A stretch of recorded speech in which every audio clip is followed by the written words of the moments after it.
ಇತಿಹಾಸದ ಪುಟಗಳಿಂದ ಚಂದ್ರಶೇಖರ್ ಆಜಾದ್ ಅವರ ಹುತಾತ್ಮ ದಿನದ ಅಂಗವಾಗಿ ಅವರ ಜೀವನದ ಒಂದು ಘಟನೆಯನ್ನು ನಾವು ನೆನೆಯೋಣ.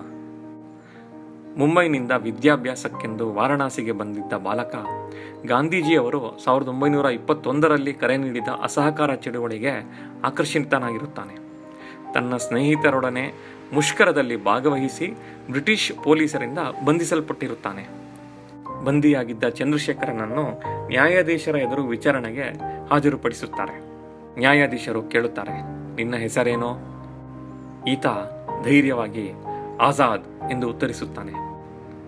ತಂದೆಯ ಹೆಸರೇನೋ ಎಂದು ನ್ಯಾಯಾಧೀಶರು ಕೇಳಿದ್ದಕ್ಕೆ ಸ್ವಾಧೀನತಾ ಎಂದು ಹುಡುಗ ಚಂದ್ರಶೇಖರ ಉತ್ತರ ನೀಡುತ್ತಾನೆ. ಎಲ್ಲಿ ನಿಮ್ಮ ಮನೆ ಎಂದರು. ಜೈಲ್ಖಾನ ಎಂದು ದಿಟ್ಟವಾಗಿ ಉತ್ತರ ನೀಡಿದ ಚಂದ್ರಶೇಖರ. ಈ ದಿಟ್ಟತನದ ಉತ್ತರಕ್ಕೆ ನ್ಯಾಯಾಧೀಶರು ಕೋಪಗೊಂಡಿದ್ದರು. 15ರ ಪ್ರಾಯದ ಹುಡುಗನಿಗೆ 15 ಚಡಿಯೇಟು ಶಿಕ್ಷೆಯನ್ನು ವಿಧಿಸಲಾಗಿತ್ತು. ಈ ರೀತಿ ಬ್ರಿಟಿಷರಿಗೆ ತನ್ನ ಸುಳಿವು ಸಿಗಬಾರದೆಂದು ಶಿಕ್ಷೆಗೂ ಅಂಜದೆ ನಿಜ ಹೆಸರನ್ನು ಹೇಳದೆ ಆಜಾದ್ ನನ್ನ ಹೆಸರು ಎಂದು ಧೈರ್ಯವಾಗಿ ಹೇಳಿದ ಆ ಬಾಲಕನ ಹೆಸರು ಚಂದ್ರಶೇಖರ್. ಮುಂದೆ ಆತ ಚಂದ್ರಶೇಖರ್ ಆಜಾದ್ ಎಂದೇ ಖ್ಯಾತಿಯಾಗಿರುತ್ತಾನೆ.